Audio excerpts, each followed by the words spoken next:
स्वागत है आप लोग का। तो कैसे हैं आप लोग? आई होप आप लोग बढ़िया होंगे। तो आज मैं आपके लिए BSKG 178 सब्जेक्ट को लाई हूँ, जिसका टाइटल है प्राचीन भारतीय राजनीति।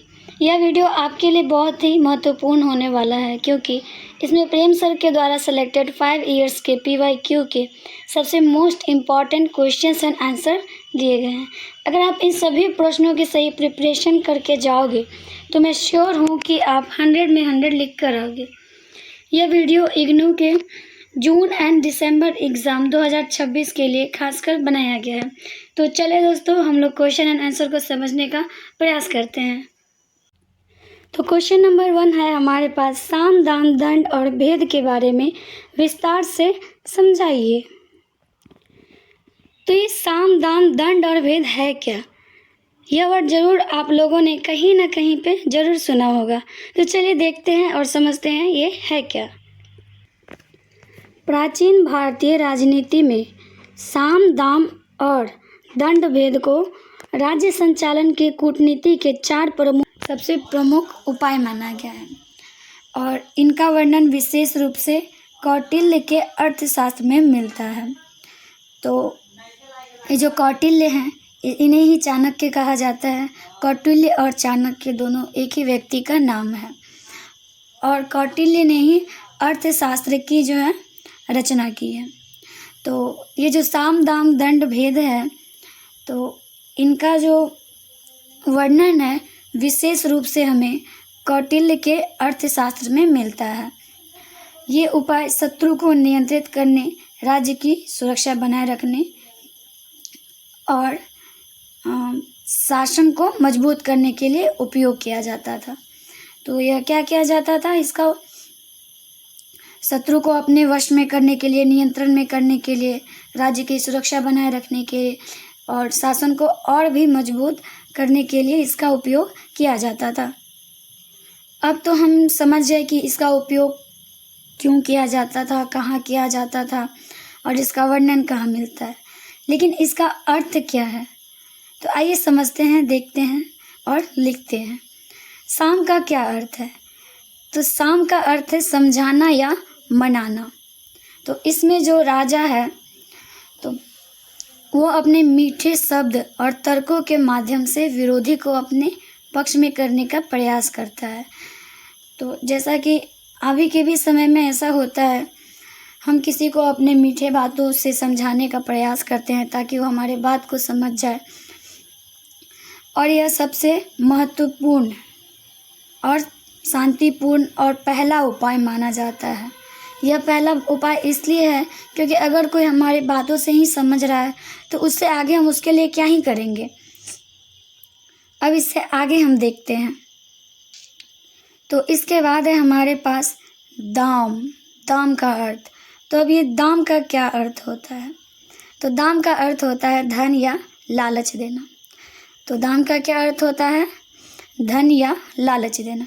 जब साम से काम नहीं बनता तब शत्रु को धन, उपहार या पद देकर अपने पक्ष में लाने की कोशिश की जाती है। जब पहला उपाय हमारा फेल हो जाता है तब हम उसे लालच देते हैं कि तुम ये चीज़ लो और तुम मेरे पक्ष में आ जाओ और मेरे साइड से बोलो। अगर ये भी काम ना करे तो हम अपनाते हैं अपना तीसरा उपाय, जो कि है दंड। तो दंड से ही हमें पता चलता है कि पनिशमेंट देना, दंड देना, उसमें उसको फोर्स करना किसी चीज़ के लिए। इसका अर्थ क्या होता है? दंड देना या बल का प्रयोग करना। जब साम और दाम दोनों असफल हो जाता है तो शासक को कठोर कदम उठाना पड़ता है। जब हमारा साम और दाम दोनों उपाय फेल हो गया तब हम अपना तीसरा और कठोर कदम उठाते हैं, जैसे कि सजा देते हैं या फिर उससे लड़ाई करते हैं, युद्ध करते हैं। ये तो समझ आ गया। अब इसके बाद है भेद। अब इसका भेद का क्या अर्थ है? तो भेद का अर्थ है फूट डालना। इसमें शत्रु के बीच आपसी मतभेद पैदा कर उसे कमज़ोर किया जाता है, जैसे कि अब दो दोस्त हैं और उनके बीच जाके हम मतभेद फैला दिए, उसे कुछ और बोल दिए, उसे कुछ और बोल दिए और फिर दोनों के बीच मतभेद हो जाता है, हम लोग फूट डाल देते हैं, तब जाके वो रिश्ता जो है हमारा वो कमज़ोर पड़ जाता है। ठीक वैसे ही राजा भी अपने टाइम पे करता था। वह जब उसके तीनों उपाय साम, दाम और दंड फेल हो जाते थे, तब वह भेद का उपयोग करता था और जिससे वो फूट डालता था और जो शत्रु है उसे कमज़ोर करता था। तो इन चारों उपायों का प्रयोग परिस्थिति के अनुसार किया जाता था। पहले साम, फिर दाम, फिर दंड और उसके बाद अंत में भेद का प्रयोग। ये नीतियाँ आज भी राजनीति और कूटनीति में प्रासंगिक है। तो ये हम आज भी देखते हैं और ये हमारी राजनीति में भी देखते आ रहे हैं अभी के समय में। तो यही है कि पहले हम बहुत ही आसान तरीके से उसे मनाने का ट्राई करते हैं, अगर उससे काम नहीं होता हम उसे लालच देते हैं, फिर जाके उससे भी नहीं होता तब फिर हम उससे युद्ध करते हैं, उसे पनिशमेंट देते हैं और जब ये सब भी काम ना करे तो अंत में हमें क्या करना पड़ता है, फूट डालना पड़ता है और ताकि वो कमज़ोर हो जाए अंततः। मुझे आशा है कि आप लोग बहुत ही अच्छी तरीके से समझ गए होंगे कि साम, दाम और दंड भेद का उपयोग, उसके बाद ये कब उपयोग किया जाता है, क्यों उपयोग किया जाता है और कैसी परिस्थिति में ये होता है। उसके बाद है हमारा दूसरा प्रश्न जो कह रहा है कि मनुस्मृति में दैनिक कर, कर मतलब टैक्स, जो हम टैक्स सरकार को देते हैं, कोई भी चीज़ खरीदते हैं या फिर कहीं ट्रैवलिंग करते हैं तब, या हर चीज़ में हमें सरकार को टैक्स देना पड़ता है। तो यहाँ पे हम अपनी प्राचीन भारत की राजनीति को पढ़ रहे हैं। तो ऐसे ही हमारा दूसरा प्रश्न पूछ रहा है कि जो मनुस्मृति है तो उसमें दैनिक कर, उसका क्या रोल है दैनिक कर का। तो आइए देखते हैं और समझते हैं कि इसका क्या है। तो मनुस्मृति में कर व्यवस्था को राज्य संचालन के लिए महत्वपूर्ण माना गया है। तो जो मनुस्मृति में जो कर व्यवस्था है उसको राज्य संचालन के लिए क्या माना गया है, बहुत ही महत्वपूर्ण माना गया है और उसका आधार माना गया है। इसमें बताया गया है कि राजा को प्रजा से न्यायपूर्ण और सीमित कर लेना चाहिए, मतलब कि राजा एक लिमिट तक ही किसी से कर ले सकता है, वो भी न्याय के साथ। कर का उद्देश्य राज्य की सुरक्षा, प्रशासन और जन कल्याण कार्य को पूरा करना होता है। तो कर का उद्देश्य क्या होता है, राज्य की सुरक्षा, प्रशासन और जन कल्याण कार्य जो होता है उसको पूरा करना होता है। दैनिक कर का अर्थ क्या है, तो दैनिक कर वह है जो नियमित रूप से लिया जाता था। दैनिक कर नियमित रूप से लिया जाता था। मनुस्मृति के अनुसार, अब ये मनुस्मृति के अनुसार क्या है, तो मनुस्मृति के अनुसार कर वसूली में अत्याचार नहीं होना चाहिए। राजा को किसान, व्यापारी और शिल्पकारों से उनकी आय के अनुसार ही कर लेना चाहिए। तो मनुस्मृति क्या कहना चाहता है, क्योंकि अगर हम कोई भी कार्य कर रहे हैं तो सभी चीज़ों में एक रूल रेगुलेशन होता है जिसका हम यूज़ करके उसे संचालित रूप से चलाते हैं। तो मनुस्मृति के अनुसार मनुस्मृति बोल रहा है कि कर वसूली में अत्याचार बिल्कुल नहीं होना चाहिए। राजा को जो है, जो किसान, व्यापारी और शिल्पकार, जो छोटे वर्ग के लोग हैं, उनसे उनके इनकम के अकॉर्डिंग ही कर लेना चाहिए, मतलब जिस हिसाब से वो कमाते हैं उसी हिसाब से कर लेना चाहिए। किसानों से सामान्यतः उपज का छठा भाग लिया जाता था। कितना लिया जाता था, उसका छठा भाग लिया जाता था। मतलब कि अगर कोई 6 रुपये कमा रहा है तो उसमें से उसका जो छठा भाग होगा वो देना पड़ेगा कर के रूप में। व्यापारियों से उसके लाभ के अनुसार ही कर लिया जाता था। साथ ही यह भी कहा गया है कि कर इतना अधिक नहीं होना चाहिए कि प्रजा पर बोझ पड़े। और ये ऐसा इसलिए है क्योंकि जो जितना कमाएगा वो उतना ही दे पाएगा, क्योंकि उसकी कैपेसिटी उतनी ही है और वो उससे ज़्यादा दे ही नहीं पाएगा। अगर हम उसे ज़्यादा मांग रहे हैं तो वह उसके लिए बोझ पड़ सकता है, वो बोझ बन सकता है। अब इससे आगे ये कह रहा है कि मनुस्मृति में कर वसूली की तुलना मधुमक्खी से की गई है। मनुस्मृति में जो कर वसूली का जो तुलना है वो मधुमक्खी से किया गया है। ऐसा क्यों है? तो जो इसलिए है क्योंकि वह फूल से धीरे धीरे मधु लेता है बिना उसे नुकसान पहुंचाए, और इससे स्पष्ट होता है कि कर व्यवस्था न्याय संगत और संतुलित होनी चाहिए। तो ये जो कह रहा है कि उसकी तुलना की गई है मधुमक्खी से, ये ऐसा इसलिए है क्योंकि अगर हम किसी से कर ले रहे हैं तो उसे बिना नुकसान पहुंचाए ले रहे हैं, उस पर यह बोझ नहीं लगना चाहिए और यह भारी नहीं पड़ना चाहिए। अब उसके बाद आता है हमारा तीसरा प्रश्न। अभी हमारा तीसरा प्रश्न जो है ये कह रहा है कि ग्रामीण व्यवस्था क्या है। अब ये ग्रामीण व्यवस्था क्या है? तो प्राचीन भारत में ग्रामीण व्यवस्था समाज और प्रशासन की मूल इकाई थी।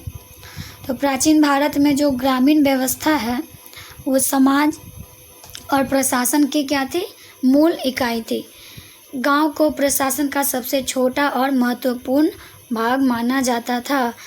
तो प्रशासन का सबसे छोटा भाग किसको माना जाता था? गांव को। गांव में रहने वाले लोग मुख्यतः कृषि कार्य करते थे। क्या करते थे? कृषि कार्य करते थे। गांव का प्रमुख ग्रामीण या मुखिया होता था।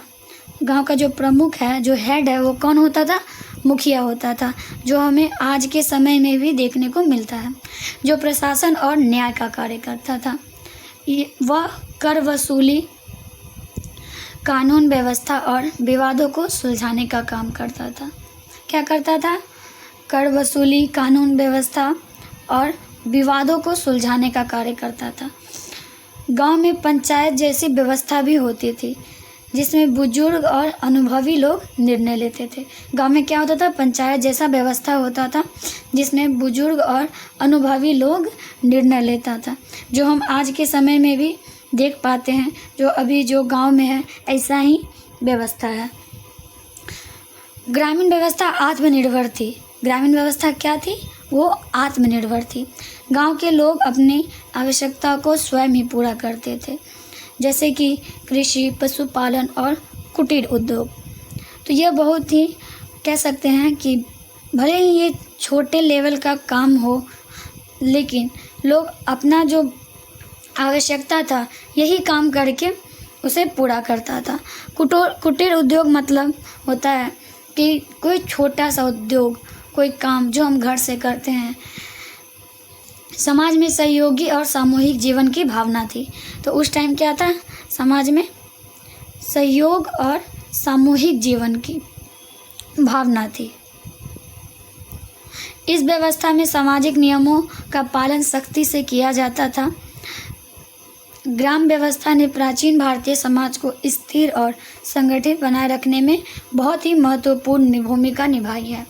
तो जो ग्राम व्यवस्था है वो प्राचीन भारत के समाज को क्या क्या स्थिर और संगठित बनाए रखा है, और यह बहुत ही महत्वपूर्ण भूमिका निभाया है। आई होप आप लोग को समझ आ रहा हो। तो इसी प्रकार हम फुल एनर्जी के साथ आगे बढ़ते हैं और देखते हैं हमारा अगला प्रश्न क्या है। तो हमारा यहाँ पे अगला प्रश्न है, दंड का महत्व समझाए। दंड मतलब पनिशमेंट, दंड, किसी को हम जो दंड देते हैं। तो प्राचीन भारतीय राजनीति में दंड को राज्य का प्रमुख आधार माना गया है। तो प्राचीन भारत में क्या किया गया है? दंड को राज्य का प्रमुख आधार माना गया है। दंड का अर्थ है अपराधियों को सजा देना और कानून व्यवस्था बनाए रखना। बिना दंड के समाज में अराजकता फैल सकती है। तो दंड का क्या अर्थ है? अपराधियों को सजा देना और कानून व्यवस्था को बनाए रखना। और बिना दंड का क्या होगा? समाज में हमारे अराजकता फैल जाएगा। अब कौटिल्य क्या कह रहे हैं? कौटिल्य के अनुसार ये क्या है? तो कौटिल्य के अनुसार दंड ही राज्य को सुरक्षित और व्यवस्थित रखता है। यदि राजा उचित दंड नहीं देता है यदि राजा उचित दंड नहीं देता है तो लोग नियमों का पालन ही नहीं करेंगे और जो अपराध है वो दिन पे दिन बढ़ जाएगा, क्राइम और ज़्यादा हो जाएगा। दंड का उद्देश्य केवल सज़ा देना नहीं बल्कि लोगों को सही मार्ग पर लाना भी होता है। उचित दंड से अपराधियों में भय उत्पन्न होता है और वे गलत कार्य से बचते हैं। ये किसका कहना है? कौटिल्य का कहना है। अब हम आगे देखेंगे तो राजा को दंड देते समय न्यायपूर्ण और संतुलित होना चाहिए। मतलब जब वो राजा जो दंड दे रहा हो तो बहुत न्यायपूर्ण होना चाहिए, वो किसी के पक्ष में ना होना चाहिए और वह एक सही डिसीजन पे ही उसे कोई सज़ा दे रहा हो, और वो संतुलित होना चाहिए। क्या होना चाहिए? न्यायपूर्ण और संतुलित होना चाहिए राजा को जब वो दंड दे रहा हो किसी को। अत्यधिक कठोर या बहुत नर्म दंड दोनों ही हानिकारक हो सकते हैं। वो क्या हो सकते हैं? अगर हम बहुत ही एक हार्ड पनिशमेंट दे दिए या फिर बहुत ही इजी वाला दे दिए तो ये दोनों ही बहुत हानिकारक होता है हमारे लिए। इसलिए दंड नीति का सही प्रयोग ही राज्य में स्थिरता और शांति को बनाए रखता है। तो दंड नीति का सही प्रयोग क्या करता है? हमारे राज्य को स्थिरता और शांति बनाए रखता है। अब हमारा अगला प्रश्न आता है जो है महाभारत कालीन नगर सभा का वर्णन। तो जो महाभारत काल की जो नगर सभा थी, अब हम उसके बारे में पढ़ेंगे। बहुत कोई लोग महाभारत भी जानते होंगे, और जो महाभारत है वह एक धर्म ग्रंथ है हिंदुओं का, जिसकी रचना है महर्षि कृष्ण द्वैपायन वेदव्यास ने किया है। प्लीज़ इसे नोट कीजिए और लिखिए कि महाभारत की रचना महर्षि कृष्ण द्वैपायन वेदव्यास ने किया है। अब हम आगे जो हमारा ये प्रश्न है इसका देखते हैं कि महाभारत जो कालीन में नगर सभा थी वो कैसी थी। महाभारत काल में नगरों का प्रशासन व्यवस्थित रूप से किया जाता था। तो जो महाभारत काल था उसमें नगरों का प्रशासन व्यवस्थित रूप से किया जाता था। नगर सभा एक महत्वपूर्ण संस्था थी। नगर सभा क्या थी? यह एक बहुत ही महत्वपूर्ण संस्था थी जो शहर के प्रशासन और जनहित के कार्यों को संभालती थी। तो ये क्या करती थी? शहर के प्रशासन और जनहित के कार्यों को संभालती थी। नगर सभा में विद्वान, बुजुर्ग और प्रतिष्ठित व्यक्ति शामिल होते थे। तो नगर सभा में कौन कौन शामिल होता था? विद्वान, बुजुर्ग और प्रतिष्ठित व्यक्ति। वे मिलकर नगर के विकास, सुरक्षा और व्यवस्था के साथ जो उससे जुड़ा हुआ था उसका निर्णय लेते थे। क्या करते थे? विकास, सुरक्षा और व्यवस्था से जुड़े कार्यों का निर्णय लेते थे। नगर की सफाई, व्यापार, सुरक्षा और कानून व्यवस्था का भी ध्यान रखा जाता था इसमें। अब इसका उद्देश्य क्या है? तो नगर सभा का मुख्य उद्देश्य जनता की भलाई और शांति बनाए रखना है। इसमें सामूहिक निर्णय लिए जाते थे जिससे प्रशासन अधिक प्रभावी होता था। तो नगर सभा का प्रमुख उद्देश्य क्या था? जनता की भलाई और शांति बनाए रखना। महाभारत काल की यह व्यवस्था लोकतांत्रिक सोच का प्रारंभ रूप मानी जाती है। मतलब अभी जो हम लोकतांत्रिक हैं, भारत एक लोकतंत्र देश है, तो इसका जो सोच का प्रारंभ हुआ था यह महाभारत काल से ही हो गया था, जिसमें जनता की भागीदारी भी देखी जाती है। तो महाभारत में ही काल में ही इस व्यवस्था का लोकतांत्रिक सोच का प्रारंभ हो गया था। तो आप ऐसे ही हमारे साथ एंड तक बने रहिए। आगे हम और भी इम्पोर्टेंट क्वेश्चंस का आंसर देखेंगे जो आपके आने वाले एग्ज़ाम के लिए बहुत ही ज़रूरी होगा। अब हमारे पास अगला प्रश्न है कि मनु और कौटिल्य के बारे में बताइए। तो ये मनु और कौटिल्य कौन है? आइए पढ़ते हैं और समझते हैं कि मनु और कौटिल्य कौन है, और इनके बारे में हम लोग बहुत ही अच्छे से पढ़ते हैं और साथ ही आप लोग नोट करते जाएंगे एक एक पॉइंट्स को। तो मनु और कौटिल्य प्राचीन भारत के प्रसिद्ध राजनीतिक और सामाजिक विचारक थे।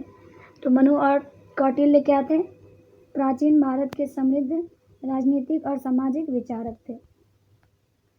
मनु को मनुस्मृति का रचयिता माना जाता है। तो जो मनुस्मृति जो बुक है उसके रचयिता कौन है? मनु है। तो आप यहाँ पे आपका एक ऑब्जेक्टिव भी क्वेश्चन बनता है कि मनुस्मृति की रचना किसने की है? तो इसका आंसर होगा मनु। किसने किया? तो मनु ने ही मनुस्मृति को लिखा है। तो ये आपके लिए एक ट्रिक भी बन जाएगा कि मनु से मनुस्मृति। तो मनुस्मृति में समाज, धर्म और कानून से संबंधित नियम बताया गया है। तो जो मनु ने अपना बुक लिखा है मनुस्मृति, उसमें उन्होंने समाज, धर्म और कानून से जो संबंधित नियम है उन्हें बताया है। मनु ने समाज को व्यवस्थित करने के लिए वर्ण व्यवस्था, कर्तव्य और आचरण पर जोर दिया है। तो मनु ने क्या किया है? समाज को व्यवस्थित करने के लिए वर्ण व्यवस्था, कर्तव्य और आचरण पर जोर दिया है। उनके अनुसार राजा का मुख्य कर्तव्य धर्म की रक्षा करना और न्याय करना है। उनके अनुसार क्या है? राजा का मुख्य कर्तव्य धर्म की रक्षा करना और सही न्याय देना है। और उसके बाद है हमारे पास कौटिल्य। तो कौटिल्य को हम चाणक्य भी कहते हैं। चाणक्य और कौटिल्य दोनों एक ही इंसान हैं।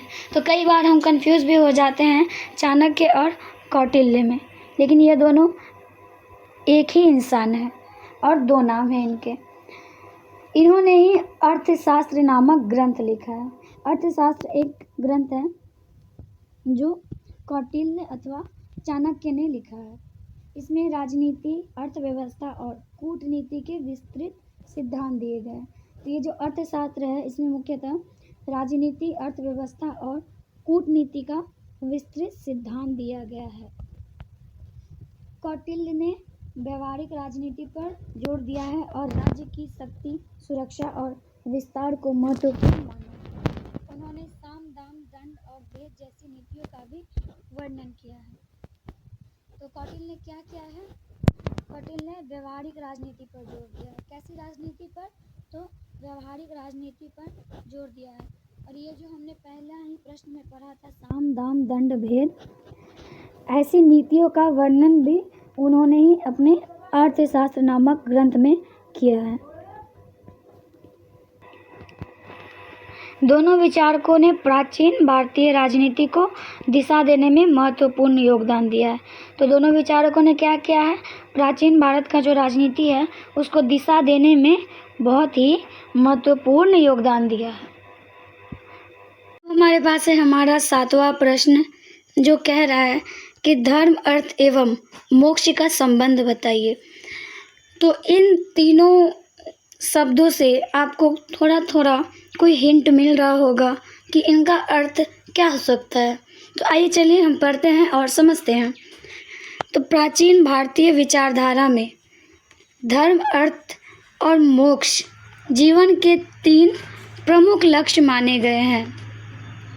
तो प्राचीन भारत की विचारधारा जो है उसमें ये तीनों धर्म, अर्थ और मोक्ष को जीवन का सबसे प्रमुख लक्ष्य माना गया है और इसी को हम लोग पुरुषार्थ कहते हैं। और यहीं से आपका एक ऑब्जेक्टिव क्वेश्चन बन के आता है या फिर सब्जेक्टिव के 2 नंबर वाले क्वेश्चंस आते हैं कि पुरुषार्थ है क्या। तो प्लीज़ इसे नोट करते जाएं और हमारे साथ समझते जाएं। और उसके बाद ये धर्म का क्या अर्थ है? तो धर्म का अर्थ है सही आचरण और कर्तव्य का पालन करना। मतलब आप सबके साथ सही बिहेवियर कर रहे हो, सबका रिस्पेक्ट कर रहे हो और साथ ही साथ आपके जो कर्तव्य है उसका बहुत ही निष्ठा से, मन से पालन कर रहे हो। उसके बाद ये अर्थ का अर्थ क्या है? तो अर्थ का अर्थ है धन और संसाधनों की प्राप्ति। उसके बाद है हमारे पास तीसरा मोक्ष। तो मोक्ष से ही कई लोगों को समझ आता है कि इसका मतलब होगा मुक्ति या आत्मिक शांति। आत्मिक शांति कहने का मतलब है कि आपको आपके आत्मा से शांति मिल रहा हो या आप शांत हो। तो अब यहाँ पे देखते हैं कि इन तीनों का आपस में बहुत ही गहरा संबंध है। धर्म के अनुसार चलकर ही व्यक्ति सही तरीके से अर्थ कमा सकता है।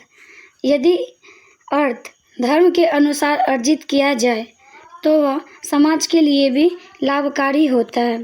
इसका मतलब यह है कि अगर व्यक्ति अपने डिसिप्लिन से रह के अपने धर्म को साथ ले के उसके अनुसार चल के अगर कुछ कमा रहा है तो वो सबसे सही तरीका है। और ये जो अर्जित धन है वह समाज के लिए लाभकारी तो है ही, साथ में अपने लिए भी बहुत लाभकारी साबित होता है।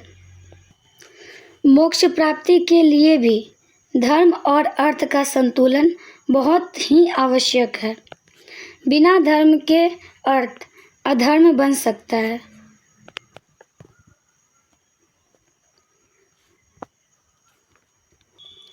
और बिना अर्थ के जीवन कठिन हो जाता है। इस प्रकार धर्म, अर्थ और मोक्ष एक दूसरे के पूरक हैं और संतुलित जीवन के लिए बहुत ही आवश्यक है। इसके बाद ही हमारा 8वां प्रश्न है जो कह रहा है कि राज्य के प्रकारों की चर्चा करें। राज्य के जो प्रकार हैं हमें उसके बारे में अब पढ़ना है। तो प्राचीन भारत में राज्य के विभिन्न प्रकार पाए जाते थे। मुख्य रूप से 2 प्रकार के राज्य प्रमुख थे, जो थे राजतंत्र और गणतंत्र। यह आपका एक MCQ क्वेश्चन भी बन सकता है, जो आपसे पूछ सकता है कि प्राचीन भारत में राज्य के 2 प्रमुख मुख्य रूप क्या थे। तो इसका आंसर होगा राजतंत्र और गणतंत्र।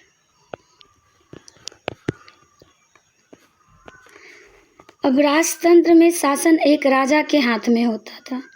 राजतंत्र नाम से ही हमें ये समझ आ जाता है कि इसमें राजा की भूमिका ज़्यादा है, मतलब राजा शासन चला रहा है। राजा सर्वोच्च सत्ता रखता था और वही सभी निर्णय लेता था। उदाहरण के रूप में मौर्य और गुप्त काल के राज्य आते हैं। तो उदाहरण में कौन कौन से राज्य आते हैं? मौर्य और गुप्त काल के राज्य। गणतंत्र में शासन कई लोगों या समूह के द्वारा चलाया जाता है, जैसे कि हमारे देश में है। इसमें रक्षा सभा और परिषद के माध्यम से निर्णय लिए जाते हैं।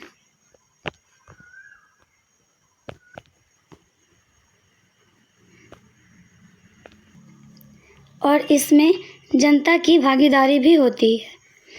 इसके अलावा साम्राज्य और छोटे राज्यों का भी उल्लेख मिलता है। कुछ राज्य शक्तिशाली होते थे और कुछ राज्यों पर नियंत्रित रखते थे। इन विभिन्न प्रकार के राज्यों से यह स्पष्ट होता है कि प्राचीन भारत में शासन व्यवस्था विविध और विकसित थी। आई होप आप लोगों को ये बहुत ही अच्छे से समझ आ रहा होगा और यह मेरी प्रयास रहेगी कि मैं आप लोग को बहुत ही इजी से इजी वर्ड्स में सभी प्रश्नों के उत्तर समझाऊं। अब आगे बढ़ते हैं और देखते हैं हमारा अगला प्रश्न क्या कह रहा है। तो हमारा अगला प्रश्न है हमारे पास कि राजा में कौन सा गुण होना चाहिए। अगर हम लोग किसी को राजा बना रहे हैं तो उसमें कैसे गुण होने चाहिए ताकि वो हमारे साम्राज्य को, हमारे राज्य को सही तरह संभाल पाए। तो प्राचीन काल के अनुसार प्राचीन भारतीय राजनीति में राजा को आदर्श और योग्य होना आवश्यक माना गया है। राजा के गुणों का वर्णन मनु और कौटिल्य दोनों ने किया है। अभी थोड़ा देर पहले ही हमने मनु और कौटिल्य के बारे में पढ़ा और समझा। अब यहाँ पे राजा को न्यायप्रिय, बुद्धिमान और धैर्यवान होना चाहिए। उसे प्रजा के हित को सर्वोपरि रखना चाहिए, साथ ही उसे धर्म का भी पालन करना चाहिए, जैसा कि अभी हमने धर्म, अर्थ और मोक्ष के बारे में पढ़ा।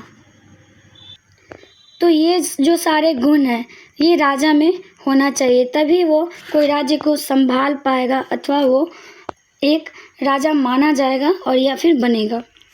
राजा को परिश्रमी और सतर्क होना चाहिए ताकि वह राज्य की समस्याओं को समझ सके और उनका समाधान भी कर सके। उसे अपनी सेना और प्रशासन पर नियंत्रण रखना चाहिए। अब यहाँ पे कौटिल्य के अनुसार राजा को कूटनीति और युद्ध कौशल भी निपुण होना चाहिए।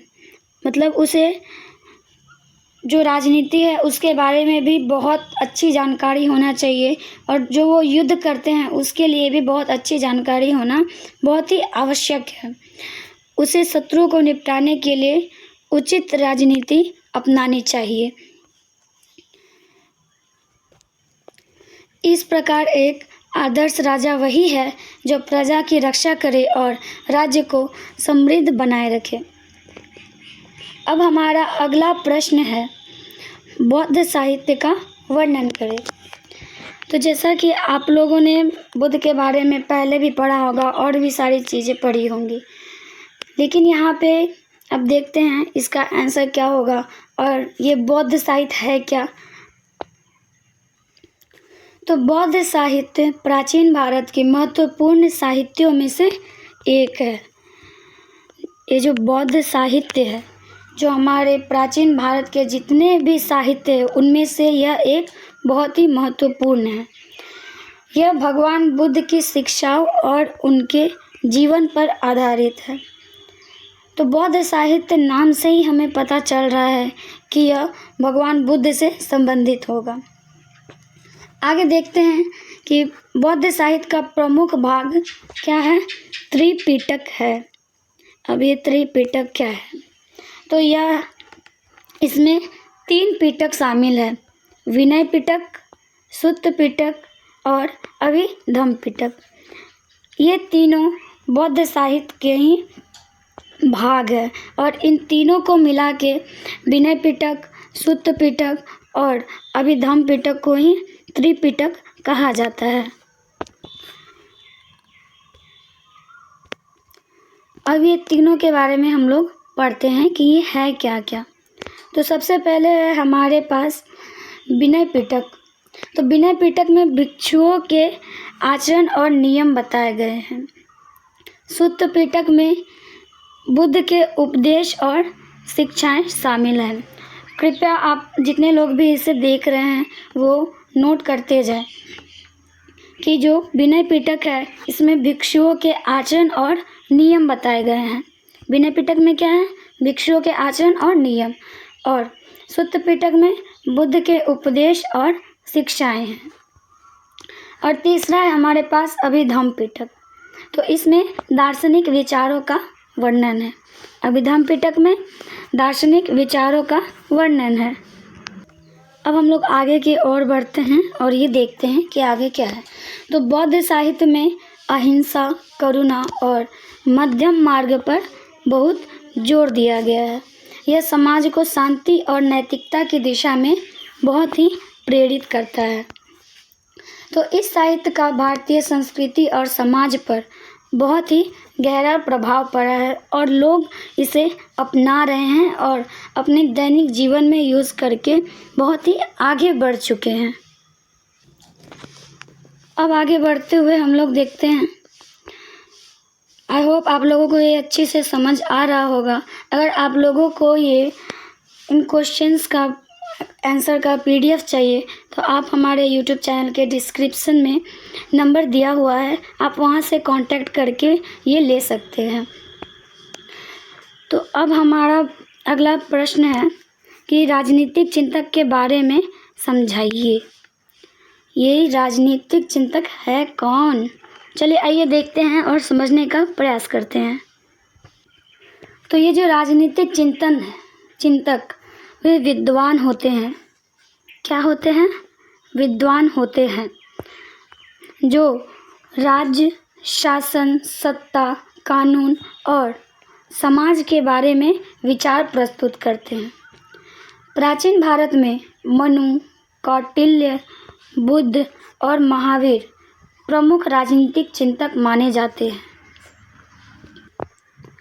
इन चिंतकों ने राज्य के उद्देश्य, राजा के कर्तव्यों, न्याय व्यवस्था और समाज के संगठन पर अपने विचार दिए।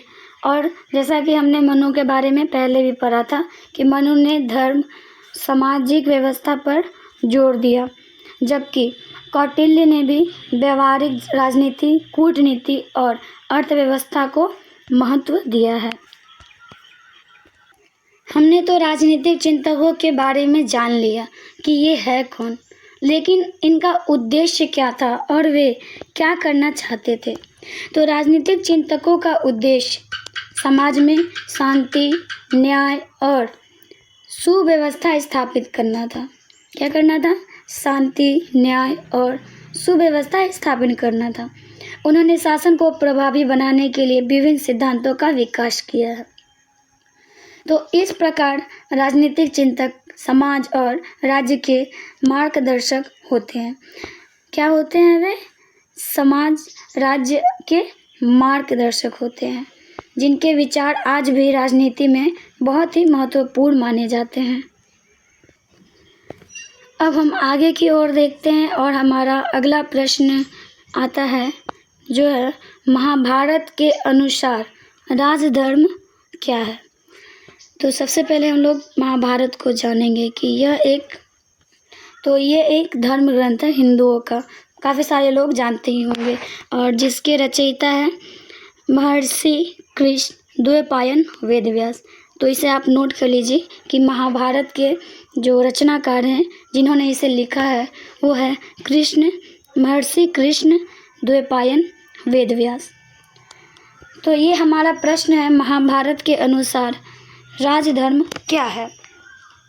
तो महाभारत में राजधर्म का अर्थ राजा का कर्तव्य और उसका नैतिक दायित्व है। क्या अर्थ है इसका? राजा का कर्तव्य और उसका नैतिक दायित्व। राजा का मुख्य कार्य प्रजा की रक्षा करना, न्याय देना और धर्म की स्थापना करना है, जैसा कि हमने पहले भी इस बात को पढ़ा और समझा। और राजा को जो है निष्पक्ष होकर शासन करना चाहिए और सभी के साथ समान व्यवहार करना चाहिए। उसे लोभ, क्रोध और अहंकार से दूर रहना चाहिए। प्रजा की भलाई ही उसका सर्वोच्च लक्ष्य होता है। और यहाँ महाभारत में भी बताया गया है, यदि राजा धर्म का पालन करता है तो राज्य में शांति, समृद्धि बनी रहती है, लेकिन यदि वो अधर्म करता है तो राज्य का पतन हो जाएगा। मतलब वो राज्य ही खत्म हो जाएगा अगर राजा कभी भी अधर्म करता है। तो इसी प्रकार राजधर्म एक आदर्श शासन का आधार है। तो राजधर्म क्या है? एक आदर्श शासन का आधार है। अब हमारे पास हमारा है 13वां प्रश्न। तो हमारा 13वां प्रश्न क्या कह रहा है? तो ये कह रहा है कि केंद्र के कौन कौन से गुण होते हैं। अगर हम किसी क्षेत्र को किसी चीज़ का केंद्र बना रहे हैं तो उसमें कौन कौन से गुण होने चाहिए ताकि हम उसे एक केंद्र का नाम दे सके। तो आइए देखते हैं और समझते हैं कि ये केंद्र क्या है और ये कैसे काम करता है। तो प्राचीन भारतीय राजनीति में केंद्र का अर्थ शासक या राज्य की मुख्य सत्ता से है। केंद्र के गुणों में शक्ति, स्थिरता, संगठन और नियंत्रण प्रमुख होते थे। क्या क्या प्रमुख होते थे? शक्ति, स्थिरता, संगठन और नियंत्रण बहुत ही प्रमुख होते थे, जो कि आज भी है। केंद्र मजबूत होना चाहिए ताकि वह पूरे राज्य पर प्रभावी नियंत्रण रख सके। तो इससे हमें ये समझ आ रहा है थोड़ा सा कि जो केंद्र होता था वहाँ पे पूरे राज्य का जो शक्ति है, जो मेन पॉइंट है, एक केंद्र सेंटर, वही पूरे पे कंट्रोल करता था, पूरे राज्य पे। तो इससे तो हमें समझ आ ही रहा है कि अगर वो किसी चीज़ पे नियंत्रण रखता है तो उसमें जैसे गुण होने चाहिए शक्ति, स्थिरता और संगठन, साथ ही साथ नियंत्रण। उसे न्यायप्रिय और अनुशासित भी होना चाहिए। क्या होना चाहिए? न्यायप्रिय और अनुशासित होना चाहिए, जिससे प्रशासन सुचारू रूप से चल सके। मतलब वो अच्छे तरीके से चल पाए। अब यहाँ पे हम लोग आगे बढ़ते हैं और देखते हैं कि केंद्र का आर्थिक रूप से भी सक्षम होना चाहिए। बस उतना ही जो गुण है वो इनफ नहीं है उसके लिए, उसमें और भी ढेर सारे गुण होना चाहिए। तो केंद्र को आर्थिक रूप से सक्षम होना चाहिए ताकि वह सेना, प्रशासन और कल्याण कार्यों को संचालित कर सके। क्या कर सके वो? सेना, प्रशासन और जन कल्याण कार्यों पर संचालित कर सके। साथ ही उसे कूटनीति और सुरक्षा के मामलों में भी बहुत सक्षम होना चाहिए। एक अच्छा केंद्र राज्य में एकता बनाए रखता है और बाहरी खतरों से रक्षा करता है। एक अच्छा केंद्र क्या करता है? राज्य में एकता बनाए रखता है और जो बाहर के जो खतरा होते हैं उससे रक्षा करता है। तो इस प्रकार केंद्र के गुण राज्य की मजबूती और स्थिरता के लिए बहुत ही आवश्यक है। क्या है? बहुत ही आवश्यक है। क्या चीज़ के लिए? मजबूती और स्थिरता के लिए। तो आप लोग हमारे साथ बने रहिए और हम आगे भी और इससे भी अच्छे अच्छे क्वेश्चंस का सॉल्यूशन करेंगे और समझेंगे। तो हमारा अगला प्रश्न है, स्थानीय शासन का चर्चा कीजिए। अब ये स्थानीय शासन क्या है, आइए देखते हैं और समझते हैं। तो स्थानीय शासन का अर्थ, तो इसका अर्थ है गांव और नगर स्तर पर प्रशासन का संचालन। स्थानीय शासन का अर्थ है गांव और नगर स्तर पर प्रशासन का संचालन। प्राचीन भारत में स्थानीय शासन की व्यवस्था विकसित और संगठित थी। तो प्राचीन काल में स्थानीय शासन की व्यवस्था क्या थी? विकसित और संगठित थी। गांवों में ग्राम पंचायत होती थी, जो हमें आज भी देखने को मिलता है, जिसका नेतृत्व ग्रामीणी करता था, जिसे हम लोग आज मुखिया के रूप में जानते हैं। वह कर वसूली, न्याय और प्रशासनिक कार्यों को संभालता था।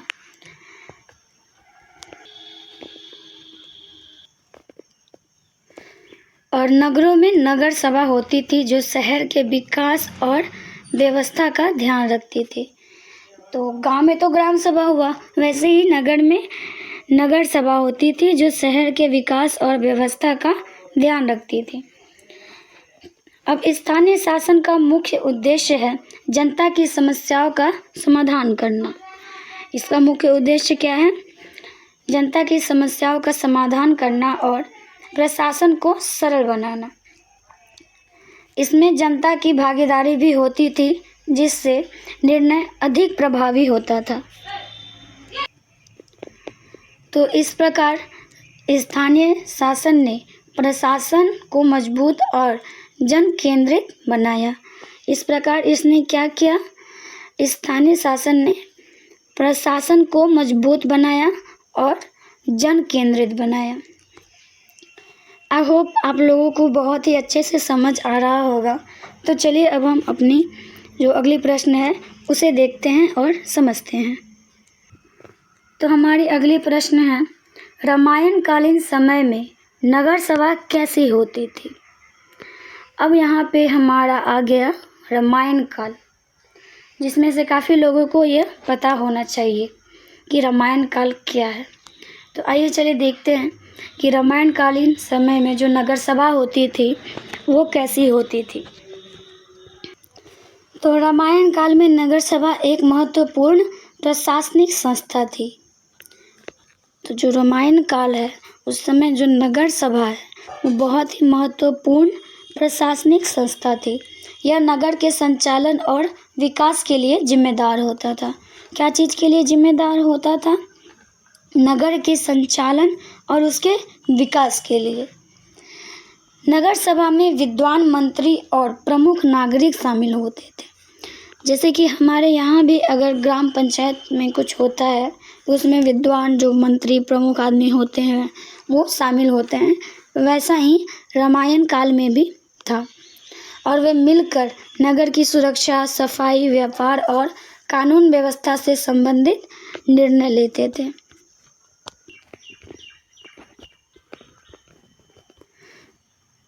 और यहाँ रामायण में अयोध्या नगर व्यवस्था की वर्णन मिलती है। आप लोगों में से सभी को पता ही होना चाहिए कि अयोध्या के बारे में, यह एक रामायण कालीन नगर है और जो रामायण है उसमें अयोध्या की ही नगर व्यवस्था का वर्णन मिलता है, जो अत्यंत व्यवस्थित और समृद्ध थी। क्या थी? व्यवस्थित और समृद्ध नगर थी।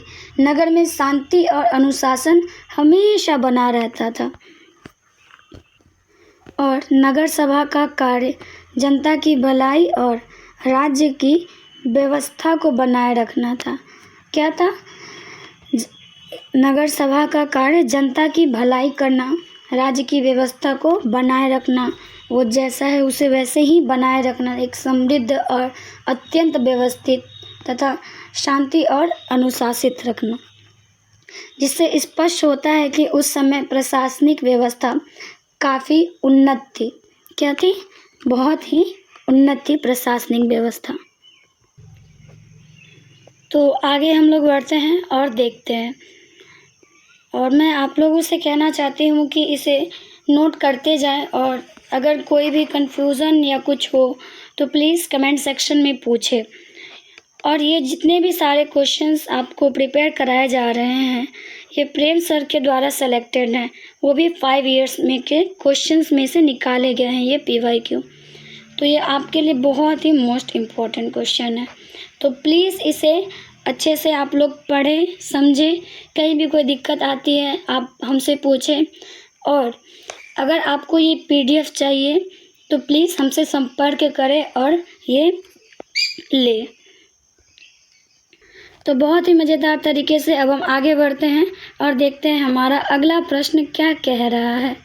तो आइए चलिए साथ में पढ़ते हैं और इसका सॉल्यूशन करते हैं। यह है मंडल सिद्धांत क्या है। अब ये मंडल सिद्धांत क्या है, आइए देखते हैं ये मंडल सिद्धांत क्या है और इसके बारे में पढ़ते हैं।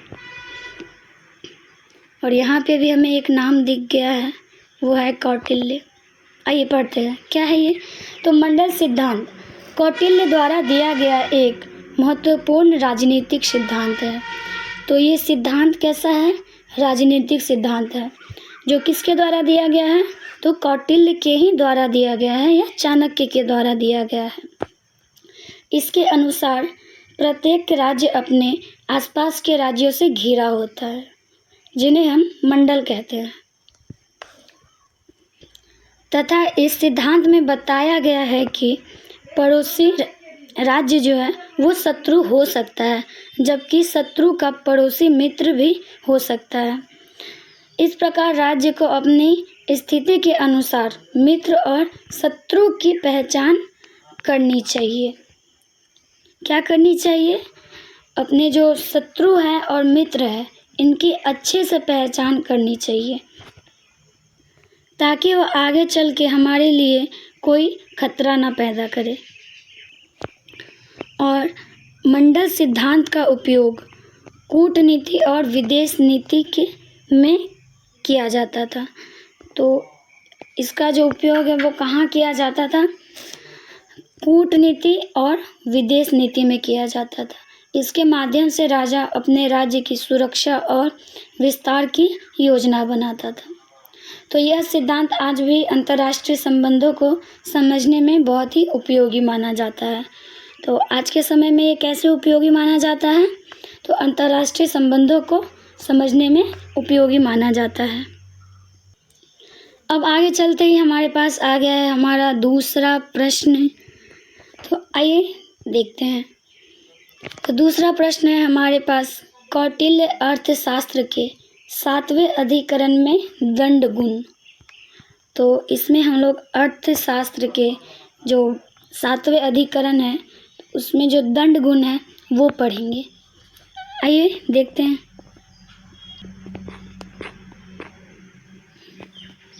तो कौटिल्य के अर्थशास्त्र के 7वें अधिकरण में दंड नीति के गुणों का वर्णन किया गया है।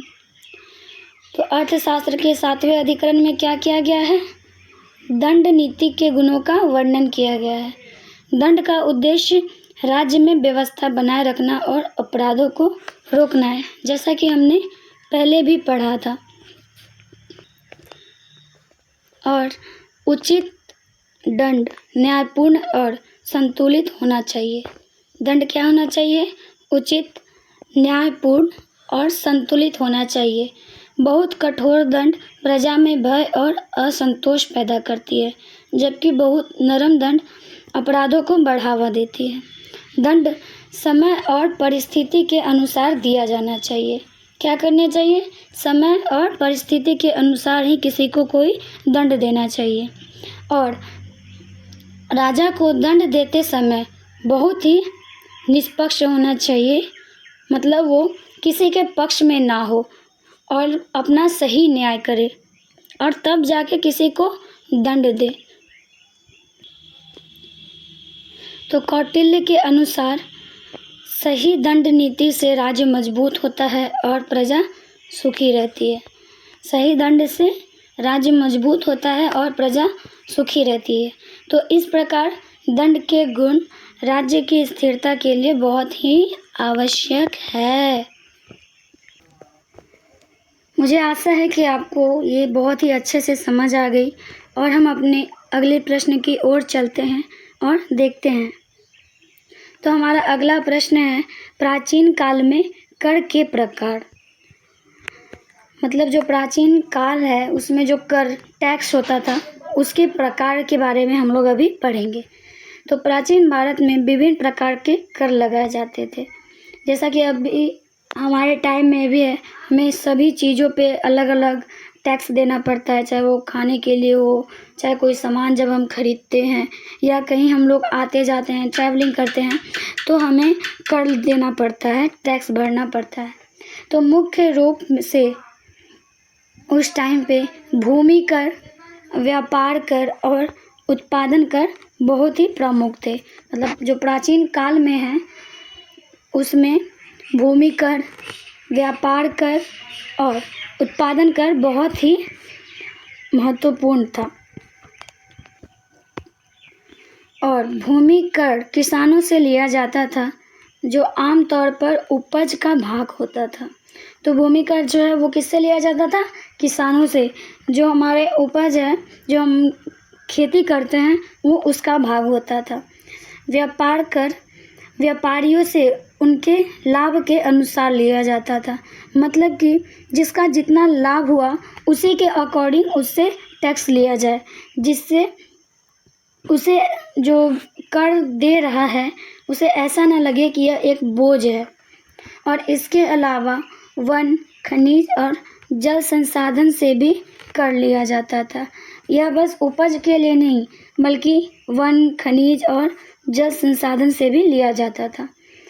और कुछ विशेष सेवाओं के लिए भी कर निर्धारित होते थे। कर वसूली का उद्देश्य राज्य के खर्चों को पूरा करना और जन कल्याण कार्य करना था। तो कर वसूली का उद्देश्य क्या था?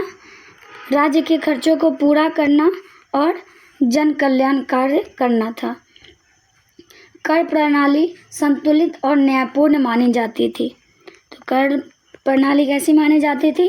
संतुलित और न्यायपूर्ण मानी जाती थी।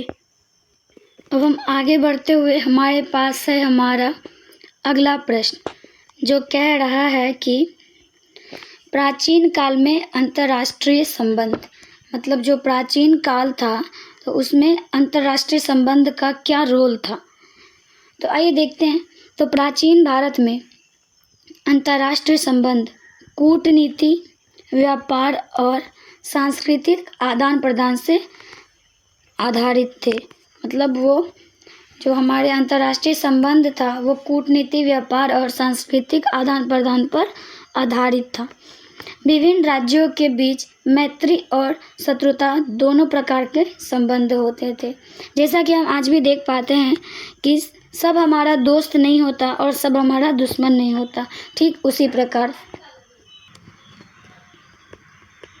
राज्य एक दूसरे के साथ संधि, युद्ध और व्यापार करते थे। कौटिल्य ने विदेश नीति के लिए कई सिद्धांत दिए हैं। कौटिल्य ने क्या किए हैं? विदेश नीति के लिए कई सिद्धांत दिए हैं, जैसे मंडल सिद्धांत, जिसे हमने पहले भी पढ़ा इसके बारे में। और भारत के अन्य देशों के साथ व्यापारिक संबंध भी थे, जिससे आर्थिक विकास हुआ, साथ ही संस्कृति और धर्म का भी आदान प्रदान हुआ। तो भारत का क्या था? अन्य देशों के साथ भी व्यापारिक संबंध था, जिससे आर्थिक विकास हुआ, हमारी संस्कृति भी आदान प्रदान हुई, धर्म भी कहीं ना कहीं आदान प्रदान हुई।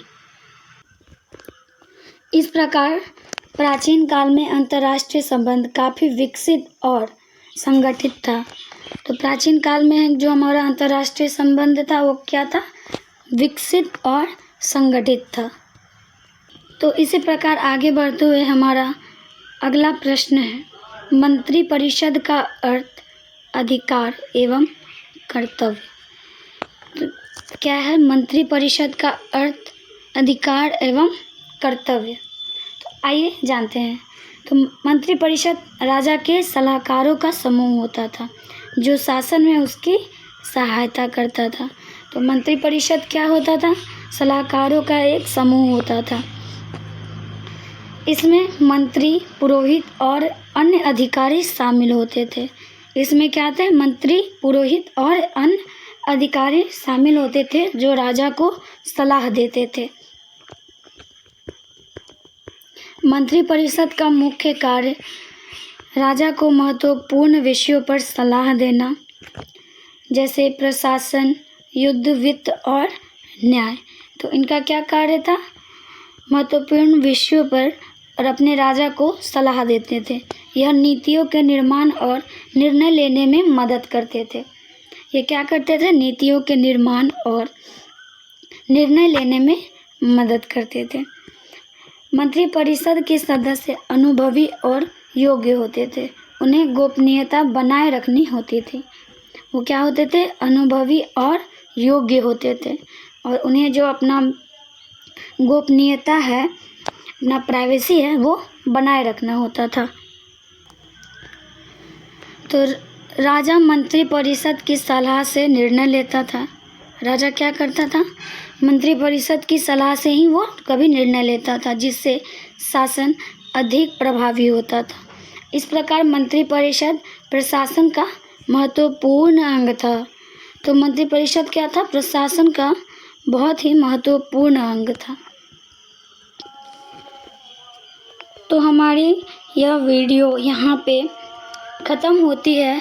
हम जितने भी हमारे इम्पोर्टेंट क्वेश्चंस थे, जो प्रेम सर के द्वारा सेलेक्टेड 5 इयर्स के जो PYQ थे, वो हमने सॉल्व कर लिया और उसका आंसर भी देख लिया।